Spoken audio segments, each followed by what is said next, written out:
Sabihin, pautang nyo yan, kapitan? Oo, ay, malaki na. Madami kayong pautang. Kala ko kayo may utang. Aba, hindi naman. May tao. Ayan. Tao yata. Sulat to po, galing kay Matindi. Wow. Anong sulat yan? Aywa, hindi ba eh, hinuli ng pulisya. Ay, oo nga pala. Ano kayong sulat niya? Basahin mo nga. Kayo, Han?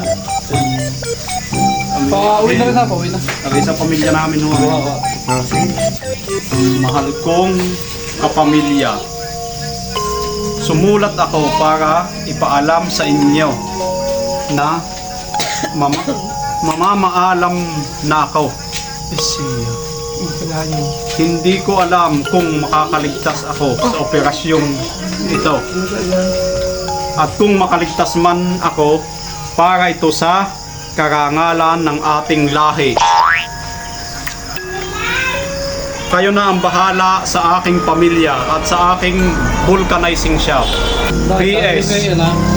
May sakit? Aki, Sakit ha? uoperahan na rin. Matinding operasyon ang gagawin. Baka hindi nyo makita ang panagpi. Oh, pinagbilin pati yung kanyang kuwan. Pantagpi o sa interior. Nakasipit sa malapit sa may pinto. Nagmamahal, matindi. Siya, itutuloy na ha.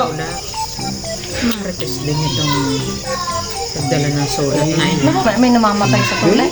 Hindi, alam ba ng asawang tutuloyin niya? Puntahin muna. Baka yung magalit. A few moments later.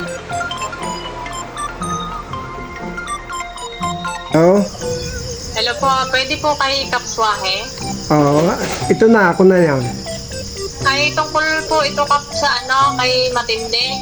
Oy, anong bakin? Ay, nais po namin ipaalam sa inyo na hindi mo natuloy ang tulian. Ay, baka hindi kala ko kung na-schedule na siya. Ay, nako, Kap. Ay, nung panahon mo na aming lalagyan ng anesthesia, ay nakapanakbo. Nakapanakbo, nako. Ay, saan nagpunta? Naku, hindi ho namin inabutan. Hinabol namin nung nasa labas. Ay, katulin ho ng pananakbo ng bata.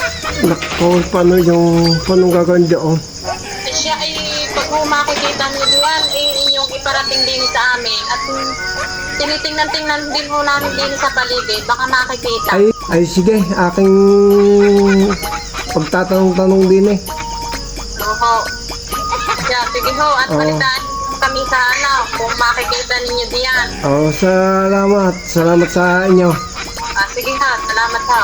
Nako, ano ba namang ginawa nitong si matinding ito?